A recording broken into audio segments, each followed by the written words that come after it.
nisëm bisedën dhe në studio për të komentuar pak edhe çështjen e votës së diasporës, po diskutonin pak edhe për incidentet të cilat janë bërë edhe publike të emigrantëve të cilët kanë vendosur që ta publikojnë në rrjetet sociale votën, gjë që nuk duhet bërë, është e denueshme dhe nuk është e lejueshme për të qenë edhe për vetë faktin sepse vota është e fshehtë mbi të gjitha. Pak më përpara kisha edhe një emigrant nga Italia i cili solli në vëmendje sërish këtë problematikë në mesin e komunitetit shqiptar në Itali, ndërkohë prezantoi edhe panelin për diskutuar gjithë zhvillimet në arenën politike përgjatë kësaj jave, por edhe më tej, po nis nga Eldar Dedaj, analist, përshëndetje, kënaqësi që të kam në studio. Gazetar për his vërtetës, por se analist nuk e kuptoj si fjalë, por gazetar. Po se kam 2 dekada në këtë profesion, kam drejtuar gazeta, gjëra, redaksi, nuk është ja si gjë s'ka asgjë. Dakor. Po analist ka filluar të bëhet më trendi me sa duket. Nuk është faj. Nuk e di, po jo sem vjetur, por nuk jam. Për pak sportiv, për ta ndryshuar me pak sportivitet. Joela Meçani vazhdon të jesh gazetare apo jo? Po gazetare, analiste, eksperte PR-i, që në duar. Karriera ime ka qenë çik më e përzierë se sa e Eldarit. Edhe unë për të qenë korrekte ta Oland, unë të prezantoj si studiues, përderisa vitet e fundit, nuk po merrem fare me angazhimin tonë politik, por do kemi mundësi që ndoshta ta risjellës në vëmendje për gjatë bisedës që të kemi. Faleminderit për ftesën. Kënaqësi që u kam të treve në këtë studio. T'ju marr fillimisht një koment sa i përket edhe votës së diasporës, rreth 730 kanë ardhur për gjatë kësaj jave, zarfe kanë fjalën, të cilat kanë treguar që diaspora është treguar e gatshme për të votuar, rreth 200.000 të regjistruar, se sa do votojnë kjo gjë nuk dihet. Ta nisim bashkë zoti Dedaj? Mendoj që ne shifrat nuk mund të konsideroj që është një entuziazëm i jashtëzakonshëm, megjithatë vota diasporës në këtë lloj forme si e kanë ndërtuar këta, për mendimin tim nuk reflekton asnjë lloj koncepti të asaj etiketës së demokracisë që ne duhet shohim, se vota familjare pikëpari është një votë që s'ka lidhje, nuk shpreh individualitetin. Ju keni parë në rrjetet sociale ku edhe tregonin për kë kanë votuar. Kjo është përbysje e konceptit demokracisë, është antiligjore, nuk përcakton frymën e individit. Vota realisht përfaqëson atë çfarë individi don dhe ndjen për një subjekt politik, nuk është votë e përgjegjshme. Ne jemi futur në një koncept parapolitik ku gjithçka lidhet me individin. Ne realisht duhet kishim një shtet që përqendron vëmendjen, seriozitetin tek institucionet dhe gjithë shoqëria, civilizimi i shoqërisë njerëzore është betejë e paepur e strategëve të shteteve, e njerëzve të mendjes, e njerëzve që kanë kulturë, vizion për progres, është pikërisht forcimi i institucioneve. A nuk e din ata, zoti Dedaj, ata emigrantët të cilët jetojnë në vende demokratike, kryesisht europiane? Kjo ka treguar diçka sepse është regjistruar, janë regjistruar vetëm ata që konsiderohen militant politik. Pra, militantët politik në diasporë kanë vendosur të regjistrohen dhe të votojnë, sepse po të shohësh numrin, nuk është ndonjë numër që të thush wow, se numri shqiptarëve që janë larguar nga vendi është shumë i madh. Kjo tregon që interesi i atyre është krejtësisht i ulët. Dhe kemi një votë militante, një votë e cila nuk do sjellë ndonjë ndryshim sepse do fragmentarizohet dhe nuk do prodhoj pra numra deputetësh që të ketë një ndryshim ose të ketë një shpresë kjo shoqëri. Realisht është nuk le prodhoj diçka. Nuk më bën, ja, absolutisht. Nuk më bën entuziast fare. Opozita her pas here dhe në studion tim, po në studiet e tjera besoj e keni ndjekur, e ka konsideruar që momentin e parë që u dha e drejta diasporës për të votuar në këtë zgjedhje që do të jetë edhe leva që do sjellë ndryshimin e pushtetit. Joela e ke parë në këtë formë, paktën dhe në çfarë është duke thënë? Joela shpreson të jetë në këtë formë, po uron të jetë në këtë formë, por nuk më duket edhe aq, gjithsesi do e shohim, uroj të kemi surpriza të bukura, por nuk më duket aq duke pasur informacione edhe nga njerëz të mit, nga presionet të jashtëzakonshme që janë bërë në gjithë këto muaj, sepse në ndryshim nga opozita, Partia Socialiste ka filluar shumë shpejt presionin ndaj emigrantëve, ka dhe një traditë, duke qenë se veçanërisht në Greqi, Partia Socialiste ka rënë shumë të thella. Stafi saj dhe degëzimet që u bashkuan më vonë si G99, mjafti e të tjerë, kanë pasur celula dhe qelizat e tyre. Unë mbaj mend shumë vite përpara, para se imi bi të linte, në zgjedhjet e Partisë Socialiste në Athinë, militantët e PS-s u jepe mielli, sheqeri dhe orizi dhe unë jam shushatur sepse më është dukur, më janë kujtuar ato zgjedhjet e vjetra. Do të thënë kanë ende janë ato sistemet e vjetra dhe janë qeliza, celula shumë të mirë organizuara. Kështu që Partia Socialiste militant për këtë 30 vite ndet. Militanti një partie politike cila vepron vetëm brenda për brenda. Ne largohemi nga Shqipëria, por nuk i humbasim, nuk ikën Shqipëria nga ne. Do me thënë, çështja është që ti të jesh larguar, po mentalisht, po sepse ai nuk jeton, nuk është vetëm. Ne kemi dhe familje. Në momentin që ajo familje punësohet diku, po jo marr rastin e një drejtoreshe të rëndësishme në një bashkinë e dytë më të madhe të vendit, e cila i kërkonin 300 emra dhe ka detyruar jo vetëm personat që njeh personalisht, por dhe njerëzit u kishte bërë favore dhe u kishte dhënë tendera, që njerëzit e tyre në Itali, veçanërisht në zonën e Firencës, të votonin me fakte, imagjinoni kur e bëjnë në ekran. Ata gjithë e kanë fotografuar votën dhe e kanë nisur, me fakte që të nisnin votat e tyre Partinë Socialiste. Kemi pasur denoncime për zyrat të cilat janë hapur për krah konsullatave, ambasadorët janë vënë të gjithë në funksion. Pra, meraku im, dhe uroj që të mos jetë e vërtet, është fakti që presioni që është bërë për votën, në këmbim në garanci të posteve që kanë në administratë, në përbashki, sepse kur ke gati gjitha bashkit, ke gjitha administratën ti i bën presion edhe me këto, fasoneri të tëra, ndërmarrje biznesesh që shqiptarës që drejtohen nga shqiptar jashtë, janë kontaktuar dhe punonjësit e tyre që janë shqiptar, janë vënë të gjithë në shërbim të interesave që mund të kenë nesër përmes një tenderi apo diçka u bë denoncimi në Bashkinë e Fierit. Në atë denoncim në Bashkinë e Fierit, jo vetëm kishte vendet e punës që u janë garantuar punonjësve që do duan të rriten në karrierë nga stafi Belinda Balluku, pra që është çuar në SPAK. Aty ke dhe garanci që u jepet nga Bashkia e Fierit nesër për punësime për njerëzit e atyre që janë në diasporë. Pra është përdorur çdo mekanizëm. Kjo e bën faktin që i lihet në dorë çdo gjë reflektimit të vetë emigrantit, por duhet mos harrojmë një gjë. Opozita u filloi shumë vonë me ingranimin e saj. Dhe po ta shikojmë, po të kishte filluar më herët, imagjinoni, po të kishte filluar më herët sa më shumë do i ndiste motorët. Çfarë pritje i është bërë në Itali? Pra njerëzit nuk është se nuk duan ndryshimin, por u fillua vonë dhe uroj që për këtë mos ketë një kosta në votë. Ndërkohë Taulandi ka jetuar në Zvicër, për një periudhë të gjatë, nuk e di të vazhdon, je me Zvicrës dhe Shqipërisë. Si atëherë të ta bëj pyetjen si emigrant apo si pjesë e diasporës, lajmi kur erdhi, besoj ishte i mirë që shqiptarët do angazhohen në zgjedhje. Ndërkaq, tashmë që je kthyer këtu, si e sheh gjithë për në çfarë parametri do votohet, do të diçka që emigracioni në vetvete. Për çfarë kishte Taulandi që bën bashkë për të parë për interesin e programëve që mund t'ju interesojnë, desha për këtë e kisha. E kisha në kontekstin që shqiptarët kanë interes për çfarë ndodh në Shqipëri, kanë interes për çfarë ndodh në Shqipëri dhe kanë situash mundësi për të marrë informacione për ekonominë dhe dashor se sa zgjedhjet.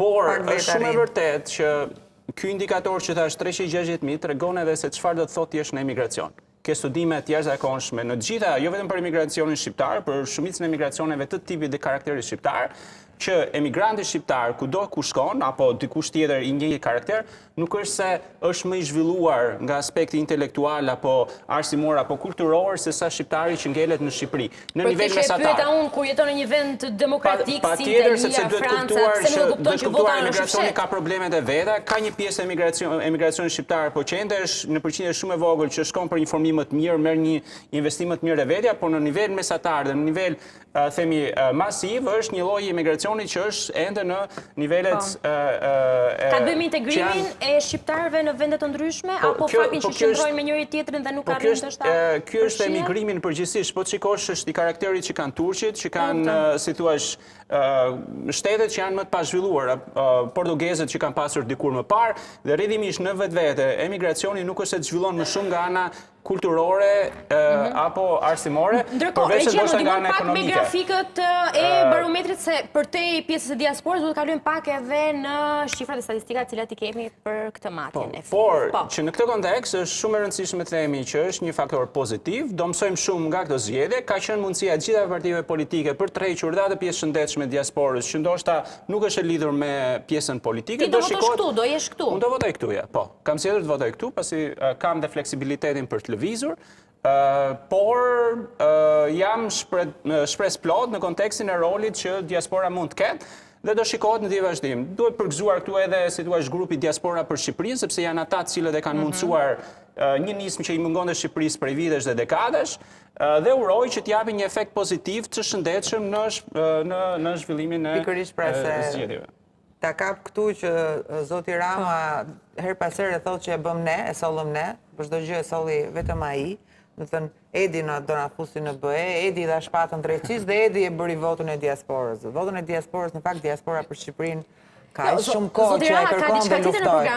Por zoti Rama po luan kartën e nacionalizmit, që në fakt kjo është problemi, pra dëgjoja intervistat tuaja Vox Popet, sepse u shqetësua Euronewsi çoi gazetarët e vet kur Rama ishte në Greqi dhe në fakt nuk ndodhi kjo kur ishte zoti Berisha atje. Gjithsesi, thonin që nga ngriti flamurin e Shqipërisë këtu dhe një kartë nacionaliste. Ndërkohë, askush nuk thellohet të thotë që po ky u bëri se me efekt dhe në Ballkanin e hapur. Ky njeriu ju bëri Ballkanin e hapur. Ky falimentoi fermerët. Nxorëm Juela se do të ndërpisën. Nxorëm ata të cilët shkuan për të protestuar dhe që ishin kundër dhe ata të cilët Dakor, po tek Vox Popet tuaj dëgjova që ishin pjesa më e madhe, thonin kemi ardhur për krenarinë e flamurit që ngriti në Athinë.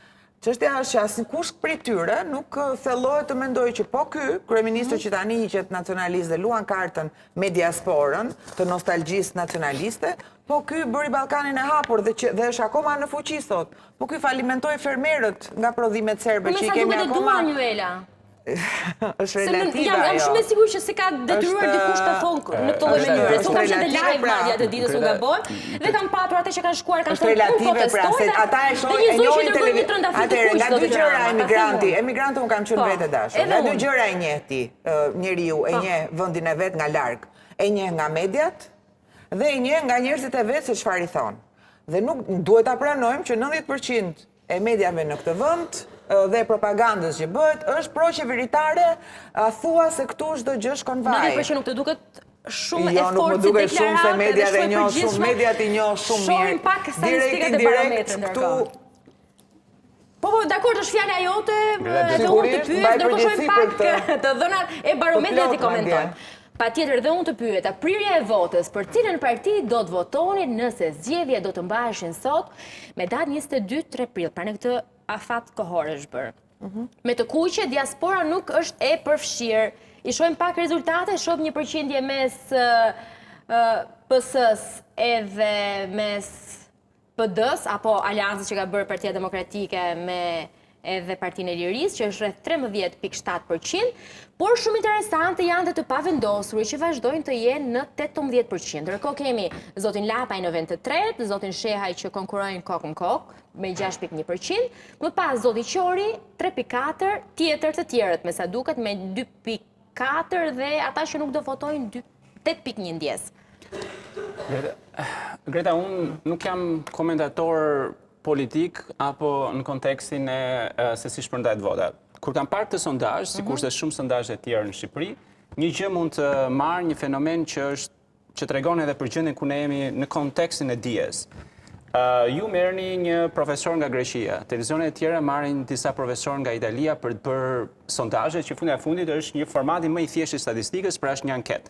Pra ne si popull në 7-10 vite universitete nuk kemi ende profesor që mund të organizojnë sondazhe apo anketa me një përgjigje të thjeshtë. Më fali një sekond, një përgjigje thjeshtë. Për kë votoni? A jeni të kënaqur po apo jo? Blendi Çeka është krah të shqiptar. Jo, më vjen keq. Është një nga më të mirët. Më vjen keq. Si thua, vula edhe në sondazhin tuaj, vula në sondazhin tuaj jepi nga profesori grek. Profesori shqiptar është e thirrur si komentator. Dhe kjo tregon gjendjen ku ne jemi me debatin politik në kontekstin e zhvillimit të Shqipërisë. Do vazhdojmë të merrem me bufat edhe me latifët apo do vemi të merrem me debatet që ka nevojë Shqipëria sot? Ku do shkojmë ne me arsimin? Kjo mungon në debatin politik, asnjë nga partitë politike nuk e sjell. Ne jemi sot të fundit për sa i përket inteligjencës. Kryeministri ndoshta me Piza, e ke fjalën apo? Kjo ke studimin e fundit ndërkombëtar që shqiptarët janë të fundit në rajon dhe në Evropë për sa i përket inteligjencës. Kryeministri ndoshta kur thot 50% e burrave nuk janë normal, ndoshta I referohet për IQ-n, po. Jemi të fundit në PISA, jemi të fundit në botimet shkencore dhe në inovacion. Pra jemi një komb I cili po shuhet në kontekstin e mirëfyll të konsiderimit të një shteti dhe një kombi. Se s'ka investime për arsimin mendon? Dhe sot, nëse unë shikoj të pakën në arsimin, sepse unë jam një person që le themi, kur shikoj për partit politike për të votuar, unë drejtohem drejt ofertës që unë e quaj shtyllë kryesore të një shteti që është arsimi. Nëse shikoj unë të qeverinë aktuale, sigurisht që qeveria aktuale është përgjegjëse për gjithë shkatrimin në 12 vite të arsimit. Nuk shë asgjë si përparim? Se ti ke punuar dhe në ministrin Greta, për arsimin. Në vitin 2025, pra sot që flasim, jemi të fundit përsa I përket inteligjencës, jemi të fundit përsa I përket PISA-s, pra të ardhmes, jemi të fundit përsa I përket shkencës dhe inovacionit që janë motori shoqërive moderne. Më falë, çfarë arritje mund t'i vlerësoj qeverisë aktuale? Jemi të parët përsa I përket... Po ofertat politike të partive të reja si dhe alternativa të reja, s'kemi pëse bëjmë debatin për DPS. Jemi të parët përsa I përket promovimit profesorëve me plagjatur, jemi të parët përsa I përket përdorimit taksës publike për të mos shfrytzuar kapitalin ton për të marrë fondet Bashkimit Evropian. Pra sot, Serbia merr 300 milion euro për shkak kapitalit shkencor vetëm në bujqësi, kurse ne pagojmë profesorë që s'kan asnjë, nuk I njeh Europa, nuk janë, pra keq përdorin taksën publike për të na hequr atë mundësi që kemi. Po partitë e reja atëherë, më bëj një koment se ke partitë e reja. Unë partitë e reja të opozita për shembull, nëse shikoj partinë më të madhe që është Partia Demokratike, unë nuk shikoj në një ofertë serioze për sa I përket arsimit. Unë nuk shoh që thotë unë do reformoj Akademinë e Shkencave. Akademia e Shkencave me njerëz pa shkencë, kjo nuk bën sens në vitin 2025. Nuk është nga Partia Demokratike. Nuk shikoj të thoj që ka ardhur koha që ne të riformatojmë universitetet. Ndërkohë që oferta është do japi prap diploma për gjithë. Se ke dëgjuar ti Taulant se ashtu në retorikën dhe në takimin për arsimin të gjitha këto gjë po thuat ti. Jo, nuk asnjë nga këto që unë po them. Unë nuk e kam dëgjuar. Unë shikoj përfaqësuesi që ka zgjedhur opozita për të përfaqësuar arsimin janë njerëz cilët çfarë njerëzish janë? Lili Sula çfarë njeri ju? Më fal, çfarë shkencë ka bërë Lili Sula për të qenë, më fal, ka titull profesor. Po duhet të jesh shkencëtar patjetër. Më fal, ju me këto sondazhet, më fal, ju këto sondazhet që bëni, më fal, ju me këto sondazhet që bëni, keni paguar një institucion që është jashtë vendit për ta bërë një gjë të tillë. Siç funksionon? Siç ka bëjnë mediat. Po siç, më fal, siç bëjnë mediat e tjera. Nga këto sondazhe, nëse do ishim në një shtet që ditet përdore dijen, do kishin ndarë gati 10 student doktorature. Ilir Ali Mehmeti nuk të duket të shkencëtar? Ilir Ali Mehmeti ka qenë 9 vite në Itali dhe s'ka marrë diplomën mjek, e ka marrë të mamin në Shqipëri. Tani mos t'i futemi këtyre akuzave personale për tani po flas për këtë që po jo, shiko, ka një gjë të Qori dhe Lapaj, pedagog, të dy drejtues të dy partive politike. Kur shikoj ofertën politike, ti kur zgjedh institucioni juaj, kur zgjedh dikë në punë, I shikon CV-n personit. Po që të jesh politikan, I shikon, po patjetër do shikosh CV-n personit, politikanin rreth. Politikan të mirë nuk të bën vetëm CV-a, të bën goxha, por nuk të bën vetëm CV-a karriere. Sepse I kemi parë ato me CV Harvard dhe Oxford që ka sjellë kryeministri, po nuk janë me diploma të falsifikuara. Erion Velia ka diplomë pa vlerë. Edhe Trumpi dje bëri deklaratë. Ke 7 ministra, ke 6-7 ministra, të cilët janë të gjithë me plagjaturë. Pastaj shikojmë te partitë e reja. Te partitë e reja faktikisht unë nuk kam parë ndonjë situash, nuk e kam lexuar të gjitha ose programet e tyre. Unë pash një për shembull programin. Edhe Elena Kocaqi ndjes, edhe Elena është pedagoge, se po mendoja. Unë pash për shembull programin Alianca Kombëtare për Shqipërinë. Shqipëria bëhet për shembull që thoshte do rrisim GDP-n 7.5%. Tani këto premtime që ngeten te rritja e GDP-s, ndërkohë që problemet serioze të Shqipërisë në arsim fillojnë nga baza, sigurisht që nuk bëjnë sens. Dhe në këtë kontekst ende nuk shikoj sepse ka një gjë shumë të rëndësishme. Vetëm shkurtimisht do të shpërndani po, dhe diçka të sa ishte përqindja e personave të cilët nuk dha një përgjigje në anketë. Rreth 8.1 kishin thënë që nuk votoj, kurse 17 më duket ishte pavendosur. Regjia të lutem ma risjell edhe një herë grafikun që ta pavendosur, që nuk ishin përgjigje, që nuk kishin marrë pjesë. Nuk morën pjesë. Duket se ishte diku te 50-60%, mos gaboj. Okej, e ke fjalën për ata që nuk kanë dashur bëjnë pjesë. Nuk përgjigjet ja 4.1, shumë pak. Nuk e di është 5.7, prandaj po shikosh në të paktën me të dhënat që u kam në statistikore, të paktën në 15-20 vite e fundit, në Shqipëri voton 35 deri në 40% e atyre që kanë drejt vote. Pra Shqipëria sot drejtohet nga minoranca. Ka përfunduar dhe 20% e pjesëmarrjes. Sot partitë politike nuk bëjnë asnjë gjë për të thithur pikërisht 55-65% të popullatës që nuk vjen në votim. Po janë partitë e reja, në partitë të reja. Sot ke dhe drejt në votës diasporës që ndryshon situatën. Në këtë kontekst është shumë e rëndësishme që ne kemi dhe debate serioze në kontekstin çfarë do bëhet me shtyllën A të një kombi që është arsimi. Pastaj flasim dhe për shëndetësinë, drejtësinë etj. Në fakt shtylla A për mua është shëndetësia, sepse ka të bëjë me jetën. Arsim nuk ka e shëndetësi. njeriut në fakt. Në QSUT ke njerëz profesor pa shkencë. Ata ta aprovojnë barnat, ata të provojnë laboratorët, ata ta aprovojnë duke mirë paguar ata që kemi njerë, të vlerësojmë si që nga të mirë paguar. Po më falë, një profesor shqiptar sot merë 1.900 euro rrogë minimumi. I mirë paguar? 1.900 euro? Ku e merë të 1.900 euro? Aq është bërë roga bruto. Roga bruto është bërë 1.900 euro me pas protestës. Profesor doktor. Profesor doktor. Profesor doktor sot, po ju lutem shikoni VKM-n sepse bën protestë pedagogët dhe u rritën pagat. Kush ka tirin profesor doktor më fal që na mbaroj se thonë janë shumë të mirë paguar. Profesor doktor sot paguhet 1.900 euro. Për çfarë paguhet ai profesor? E para nuk ka shkencë. E dyta paguhet thjesht për të bërë një leksion në 20 vite. Më fal, 3% rasteve. Paguhet për të bërë një leksion në 20 vite. Dhe atë leksion ja lë studentëve vetë. Unë 1.900 euro pra pak e quaj. Ja bën profesori më vjen thjesht tani se ju nuk e njihni arsimin. Unë po them si është profesor i cili vetëm ripërsërit të një vije në 20 vite. Arsimin dhe të tre duhet ta njohim arsimin. Po prandaj po them, kemi ardhur për një diskurs më të gjerë, ti po sepse unë fokusoj arsimin. Para mos ofendo dhe e dyta. Po jo sepse ju po vini dyshim. Në ofensiv edhe ti, këto idetë tua të mira nuk e për të çuar kurkund në mënyrën agresive, ku të gjithë i godet me gur dhe të gjithë i quan si të padenj. Sepse i bie atë me çfarë brumë, me çfarë mielli do e bësh në këtë vend bukën ti. Ti marrim ti sjellim nga Marsi në Taulant. A bëre vetingun në ti marrim ti sjellim nga Marsi njerëzit sipas teje, sepse ti të gjithë profesor doktorët janë kështu. Jo, nuk thash gjithë. Të gjithë janë me plagiatur, askush nuk bën, të gjithë e the se shqyrë kemi rekordin dhe e kthejmë. Atë nga Marsi do i sjellim njerëzit. Nga Marsi, 90% i ke pa produkt shkencor. Nuk vajtë befas jashtë dhe u bë vetingu në drejtësi dhe gjegje 56%. Më fakt, 56%. Po jo, dakor, po që ta mbyll, po jo se u shoh diçka, dakor, edhe do të mbyll këtu.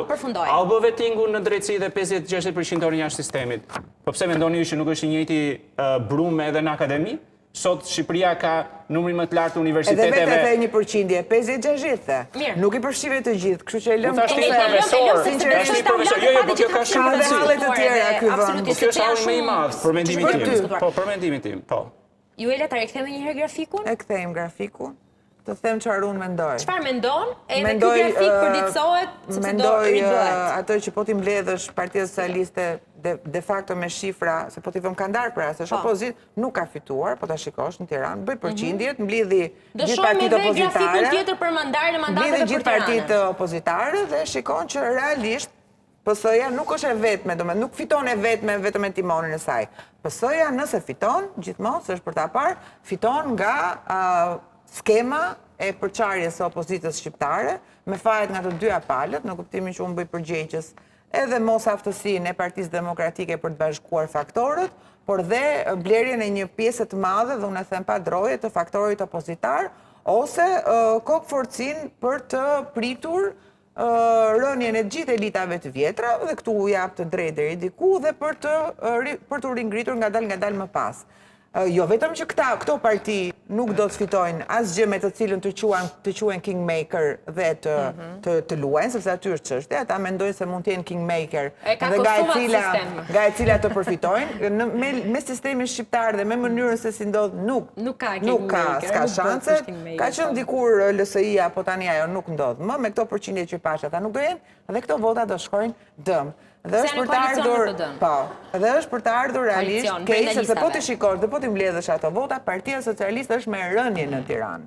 Është me rënje dhe me rënje goxha të madhe në Tiranë. E shohim pak mandatet regjia Ka zgjedhur të ushqej me shumë djallëzi partitë e vogla, një pjesë të tyre, se s'mund ta them këtë për Erlin Çonrit për shembull, dhe për Dash ose për partinë e Dashit e tjerë.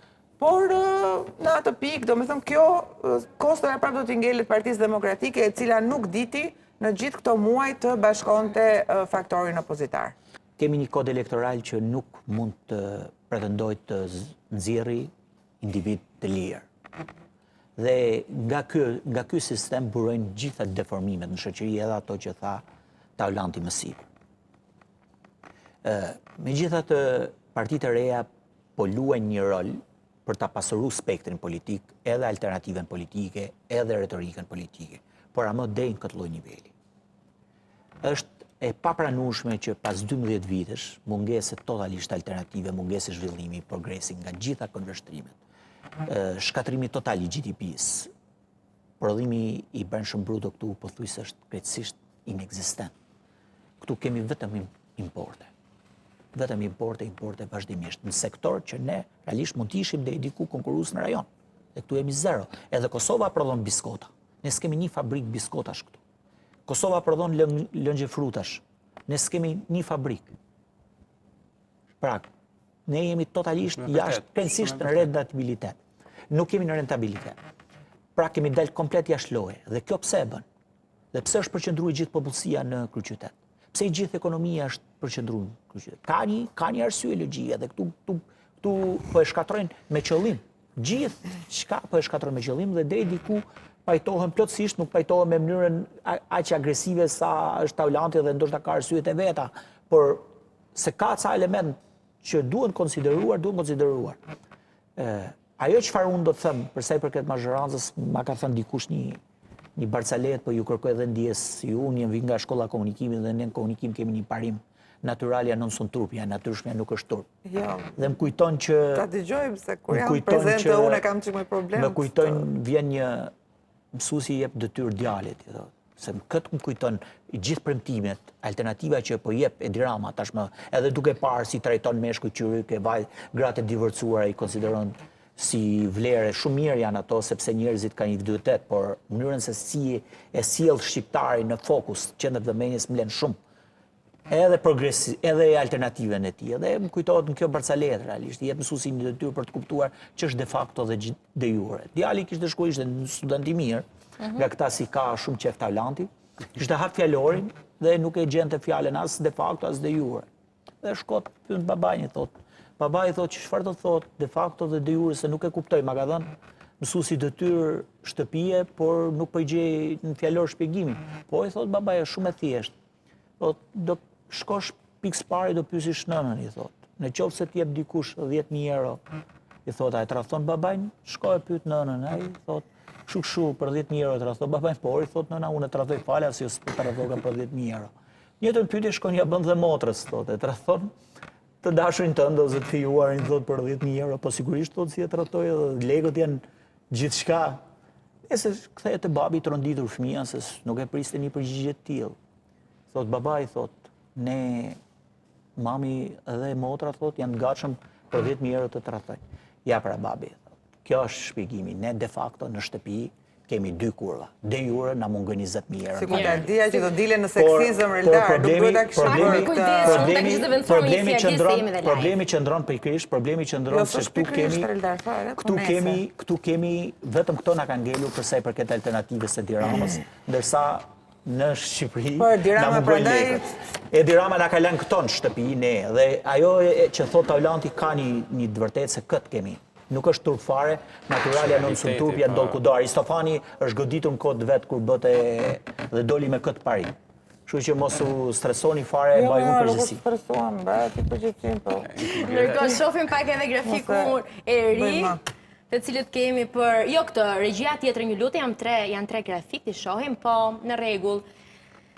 Ky është krahasimi që është bërë me muajin shkurt dhe mars. Unë ju thash, besoj keni ndjekur që Barometri ka bërë 2 matje në 2 periudha të ndryshme. E shihni besoj, me bojqell është shkurti, me blu pak më të errët apo në gri është marsi, për të kuptuar nëpërmjet kolonave dhe ndryshimin. Besoj edhe për të lexuar një grafik do studiuar edhe unë prandaj u përpoqja ta bëja sa më të thjeshtë për ata që ndoshta nuk e Unë këtu kuptojnë. them nuk kam marrë si komentator politik sepse unë mund të komentoj një studim nga ana statistikore. Prandaj secili të ndryshëm. Unë jam studiues kemi ju Elen. Dhe që të komentoj një grafik tillë, unë duhet shikoj fillimisht të dhënat, domthon në sensin e mënyrës si është ndërkohë gjë më thonë se si ke komentuar mirë gjyrat, por besoj që u mundova. Dua të shoh për shembull nëse ai ndryshimi që ne i themi është signifikant i ndryshueshëm për bërë vlerësime të tjera. E shohim edhe një herë gjë, na sill edhe një herë ta shohim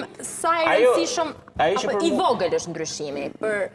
Rreth 3% është për partinë, po 3.7 se ja ka shënuar lart, 3.7% për partinë socialiste, 0.6 për Partinë Demokratike apo për Aleancë për Shqipërinë Madhështore, 0.4 për zotin Lapaj për nismën Shqipëria bëhet, që t'i them emra partish, 1.7% Agron Shehaj me partinë Mundësia, kemi zotin Qori me Lëvizjen Bashme plus 0.6%, kurse të tjerët ka një humbje me minus 1%.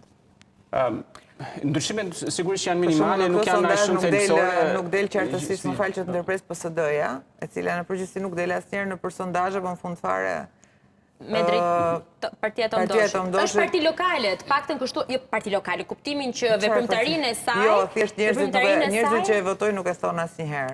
Nuk e thonë asnjëherë. Edhe nuk është shumë. Mendova që e lidhje me ndikimin e saj lokalisht. Jo, po ato vota që shpeshherë po i dhanë një deputet mund t'i japin edhe dy në flitet, paktën mund flitet, varet se do shohim deri në fund. Zbriten nga gjitha ato vota të cilat nuk dalin në përpjestim të asaj, kështu që për shumë, ja, ta them unë një parti e cila nuk... Shumë e drejtë, prandaj them unë nuk do ndalem te komentet sepse një sugjerim që mund të bëja profesorit është nga ana shkencore është që përdor dhënat e viteve të kaluar për të rregulluar projeksionet edhe më mirë, sepse kështu rregullohen modelet. Ajo që shikoj unë është që sigurisht që ka një larmishmëri dhe uroj që ai larmishmëri të përkthehet në një pakt kombëtar. Unë aty e sjell, pakti kombëtar për arsimin. Mua kjo më intereson. A janë ato parti politike të gjitha që janë aty, që mund përfaqësojnë apo jo me deputet nesër, të bëjnë një pakt kombëtar për arsimin me qëllim që s'ka rëndësi majës, djathtas, mendimin ndryshe apo jo, por të vëmë shtyllat për një shtet serioz të sardhmes.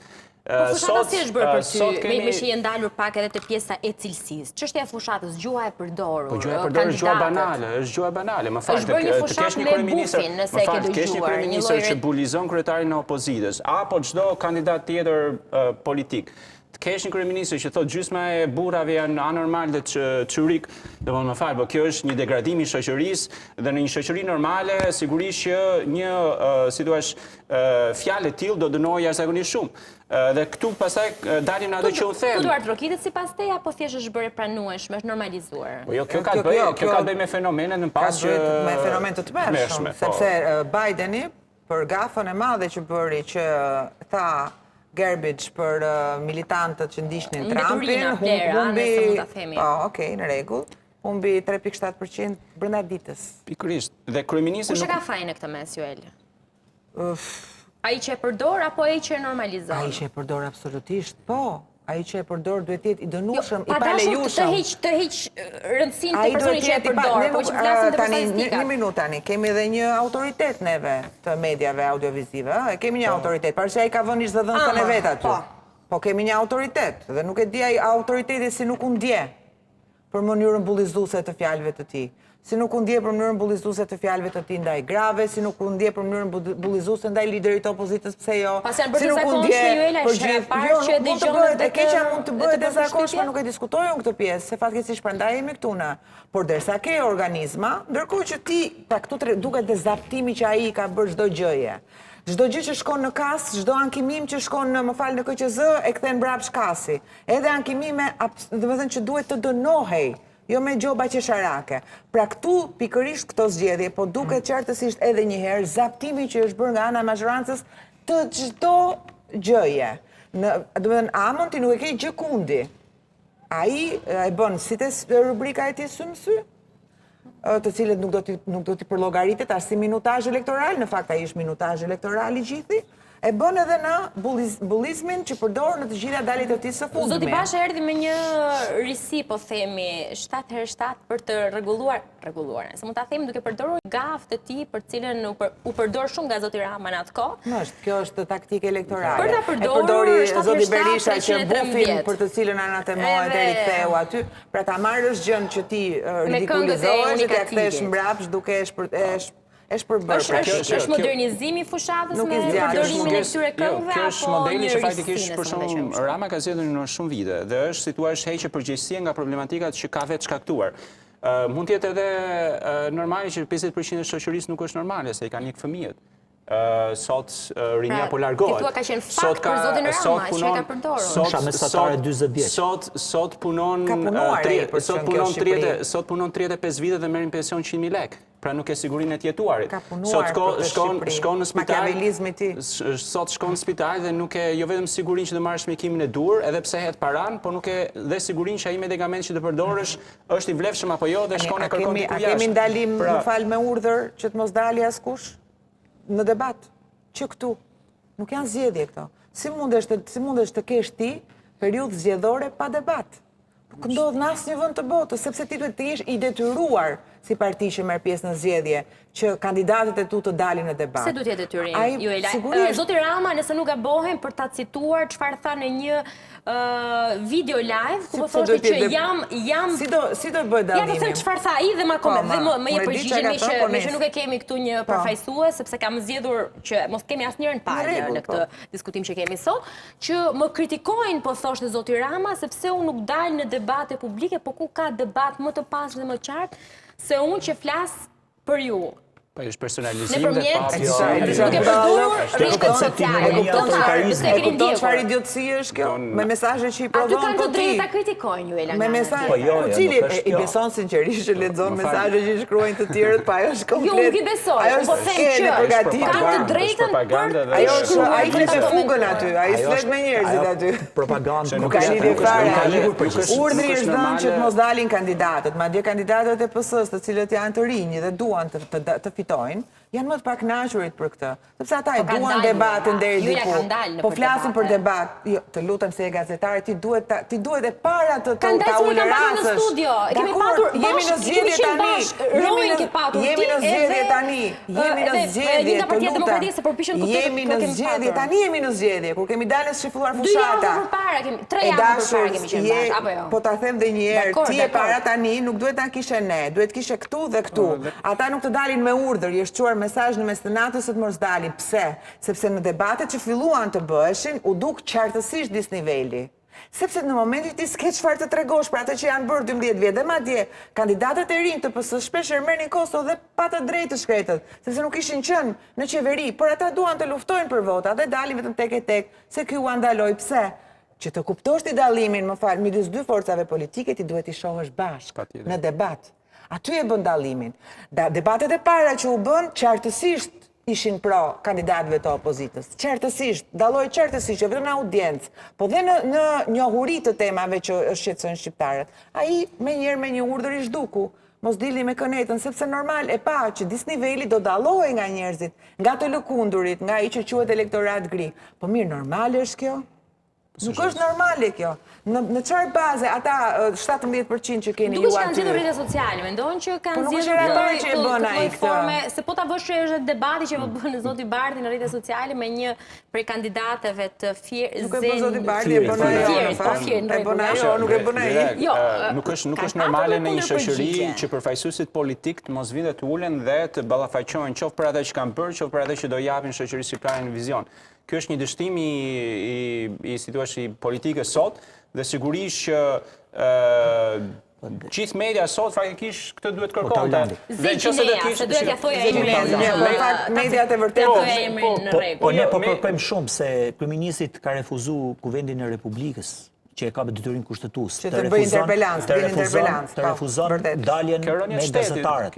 Konferencë me gazetarët kryeministri që e ka detyrim. E tha dhe zoti Rama e pranoi, tha, më keni kritikuar për konferencë me gazetarë, por ku ka një formë më transparente se sa komunikimi drejt për drejt që ka me kështu. Nuk është normale që ti Jo, kishte përgjigje e tij. Nuk është normale që ti të japësh komente si kryetari i një partie apo një kryeministër, si thua pa një kritik përballë. Pa një pasqyrë përballë. Partitë e reja, alternativat e reja si keni parë të diskursin. Pasqyra e kryeministrit s'mund të jetë vetvetja. Sepse fundi ai kur del me që komunikon me publikun, ai shikon veten në ekran. Nuk shikon një gazetar, nuk shikon një në komunikim studiues kush ka e qenë tjerë. origjinali nga alternativat e reja politike ose nëse do veçoje nga një koment për secilën Unë veçoj shumë, më pëlqen, por nuk kam lidhje me, nuk e pëlqej si teori, si filozofi, edhe më pëlqen shumë këta të Arlin Qorri. Qorri, Lëvizja Bashk. Po janë racional, kur janë racional, e mbrojnë fort argumentin e tyre, janë agresiv kur duhet të jenë agresiv, janë pa komplekse në përballje,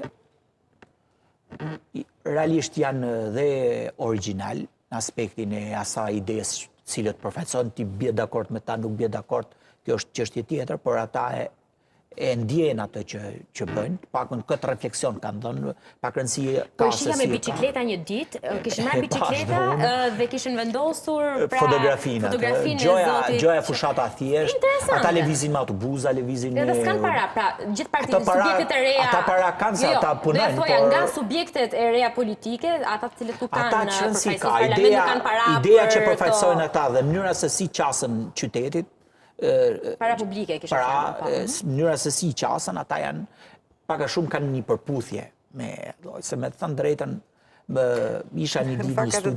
isha një studio televizive dhe kur merrte një kryetari një partie të re me automjetin atyre, jo se unë për shembull nuk mund të kem mundësi për me ble një automjet tjetër, por nuk më shijon. Unë kam një automjet të thjesht, normal, po të kem një automjet tillë, sinqerisht nuk më shijon. Hiqa Gronçeaj që normalisht është biznesmen. Përveç atij, hiqe përshtoja. Ka të ligjëruar çdo gjë që bën. Çfarë duan të tregojnë? Partitë e tjera, duke i parë zyrat që kanë dhe fondet që kanë. Tani nuk ka lidhje që të bëhet lajm kjo. Unë kam në aspektin e ndjeshmërisë që më dha mua, shijes që më dha mua. Realisht ajo është mosha ime, nuk është as më i madh se unë as. Unë mbaj mend totalisht, madje unë kur atëherë drejtoja një portal shumë të rëndësishëm në Shqipëri dhe shumë me shumë para, ai po tentonte të hynte në politikë, i thash unë atij, merre mor se duket se që nga shumë ritmik ky, e të duhet i thash për me bë mbushje. Realisht nuk po bëj kështu para 15-17 vitesh. Ndryshojnë gjëra. Edhe sot tani kur e shoh më lani shije të keqe. Kam një lloj respekti. 15 vite janë shumë. Po tani dëgjoj Njeriu avancon, njeriu kërkon më shumë për veten. Nuk është e gabuar kërkosh. Edhe talanti ka për talanti. Jo të kalosh nga zyrat e Sorosit një herë, të shplahesh. Nuk po përmendim jemi, problemi më lani shije. Më lani shije shumë të drejtë, shumë të keqe në aspektin dhe tham tani, nëse nuk përputhet. Edhe realisht kjo ekziston, ideja me qasin që ke. Zoti Shehaj se do duket fushat e tij. Unë jam kundra pasurisë. Unë jam përderisa punojmë gjithë. Jo. Synojmë maksimizimin e asaj që kemi sot. Jam pro pasurisë dhe jam një nga njerëzit më pro biznesit. Por realisht flas biznesi që biznesi prodhon, ai që se biznesmenët prodhojnë shumë progres. Për shkak të ideve, ambicjes, vizionit që kanë, pragmatizmit tyre, por ama janë shumë zhvillues. Se bizneset të Shqipërisë du ta kuptojnë këta, se thot ky, po ky si përfaqëson ide liberale, si ka mundësi kështu. Këto e ngatrojnë këtu. Ne kemi biznesmenë më të mëdhenj, kemi që bazohen mbi importe. As nuk prodhojnë, as nuk krijojnë. Janë zgjuni ditë bukur edhe janë. Një koment edhe për fushatën e zotit Shehaj, Lapaj, po ashtu. Shehaj nuk pëlqen një gjë, nuk më pëlqen të Shehaj, një politikan i ri bashkëpunon me kastën më të vjetër të gazetarëve shqiptar. Në thelb është një katastrofë psikologjike kur e shoh, sepse kasta e vjetër e gazetarëve shqiptar janë status quo-ja politike, janë paterica status quo politike që ne e kemi godit historikisht. Shehaj është bashkëvepruesi kryesor, është simbiozë e tyre. Madje nuk dallohet, e përdor Shehaj ata apo ata përdorin Shehajin. Kjo gjë për mu ka lënë një shije shumë të keqe. Për pjesën tjetër, ai ka ide shumë të mira që unë po thuaj se... Ka dalë me autobus për të bërë atë turin të mos ma banalizohet. fillim. Jo, po tregoj element të fushatës dhe më thuaj ka se të shpik duket. tjetër kush autobusin është që në filmat Hollywoodit vitet 60. Agron She po bën një fushat që i ngjan, duke qenë dhe biznesmen me biznesmen, që i ngjan kryekput në shumë detaje fushatës së Donald Trumpit. Po ka një gjë, sepse ndonjëherë fushatën e bëjnë jo vetëm liderët, po e bëjnë dhe individët. Në qoftë se individët pjesë, po flasim për opozitën tani, në qoftë se individët pjesë e Partisë Demokratike janë të pakta ata që realisht godasin, për shembull unë jam e impresionuar nga fushata që po bën kryetari i qarkut të Kuksit, Flamur Hoxha, po ta dëgjosh se duhet të thellohesh. Tematikat, ai po kap gjithë problematikat, Ilir Ali Mehmeti gjithashtu, po kap gjithë problematikat, po bën një Rita Tabaku, një fushat shumë të mirë. Mos dalemi vetëm të njëri subjekt politik, Gon Sheaj, për shembull, Agron Sheaj ka disa element që sinqerisht unë e kam thënë dhe e shpreh, unë ndihem ziliqare dhe mërzitem që ato elementi ka një parti që për momentin votat do të shkojnë dëm, unë uroj dalin deputet, sepse të kesh Erald Kaprin, të kesh Barbara Dodën, unë mund të them është realisht janë asete. Janë asetet të këtij vendi, janë njerëz që sinqerisht unë po të kisha një parti, do të kisha luftuar që ti kisha në gjirin tim. Tresha e Tiranës. Gon Sheaj nuk është vetëm. Pra ka zgjedhur që dhe ata që mban rreth vetes të jenë me taban.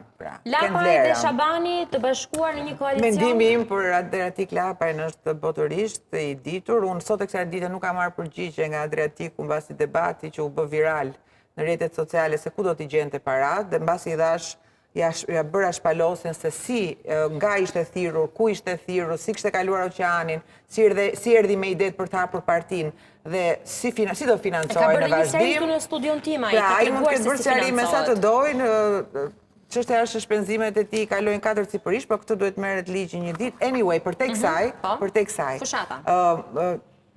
Aq i ri, ja kam thënë edhe live përballë, prandaj po e them, aq i ri me atë agresivitet, me ato ulërima, me ato populizma, aq i ri, më duket shqiptarët janë ngopur, sepse shqiptarët janë ngopur nga kjo lloj politike dhe mendoj që do të kishte arritur shumë lartë.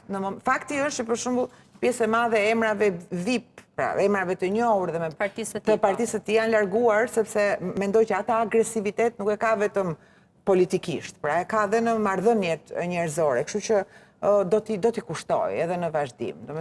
Por është nga ata që mendoj më falë që nëse nesër do të bëhet një kërkesë e Ramës, nuk do t'i marrë dot vota dhe do të kërkoj, unë mendoj që ajo do t'jetë partia me ambicie për të kapur vende ministrashe dhe pushtet nga Partia Socialiste. Do ishte e para që do kalonte me Ramën. Shkurtimisht një përgjigje në 1 minutë? Sigurisht ajo që mua më pëlqen që ka larmishmëri. Larmishmëria do të thotë që ka mundësi për zgjedhje. Dhe është një gjë e shëndetshme për një sistem politik. Duhet parë në ditët e muajt vazhdim dhe se si do sillen pas zgjedhjeve, ajo që është e rëndësishme është që unë shikoj që edhe kjo opozitë e re që po krijohet, po vën lëvizje edhe partitë e tjera më të mëdha për të qenë edhe më krijuese, që besoj që mund përkthehet edhe në një sistem opozitar më të shëndetshëm, kushdo qoftë pas zgjedhjeve të 11 majit. Brenda parlamentit. Brenda parlamentit, sigurisht. Dhe jetën publike, patjetër. Që shpresoj të jetë aktive. Duhet kuptuar që për shembull kur shikoj edhe një parti politike, shikoj edhe formatin se si ndërtohet. Fatkeqësisht të gjitha ose shumica e partive edhe të reja politike kapen drejt njishit, drejt kryetarit. Nuk është se ka një sistem model të shëndetshëm të demokracive brenda partive. Dhe dyta, sigurisht që aty që mua më rre zemra është si është pikpamja e tyre për arsimin dhe personat që kanë përzgjedhur për të si thua par këtë vizion drejt arsimit. Dhe madje me qenë se u përmend me lëvizjen bashkë, nuk si thua nuk ndaj pikpamjet dhe ose si thua ideologjike ose ndoshta i keq interpretoj, po mes tyre për shkak ka një shkencëtare të re shumë të suksesshme, që është një gjë pozitive për të hapur tregun e debatit ose debatin në arsim dhe shkencë, që po të kthej në Shqipëri ajo vajzë, do ishte në 10% të më të arrirëve në Shqipëri dhe do krijonte një mundësi të re. Pra, prandaj them që hapja e klasës politike në kontekstin kur partitë e mëdha janë kapur fort nga kryetarët, sigurisht uroj që të partitë e reja në të ardhmen të zgjerohen kontekstin e demokracisë brenda vetvetes. Ty falenderoj, faleminderit shumë që u kisha, Lerdar Dedaj, faleminderit shumë Juela Meçani, faleminderit shumë Taulant Muka. Këtu e mbyllim këtë panel se e përket dhe aktualitetit zhvillimit politik, zhvillimeve, fushatës elektorale, të dhënave nga barometri. Ne shkojmë në pak sekonda publicitet dhe më pas rikthehemi në Kosovë, sepse sot është një datë e rëndësishme për ta, sepse do të bëhet dhe konstituimi i kuvendit. Gjitha këto dhe sigurisht qeveria e re e cila pritet të formohet vetëm pas pak.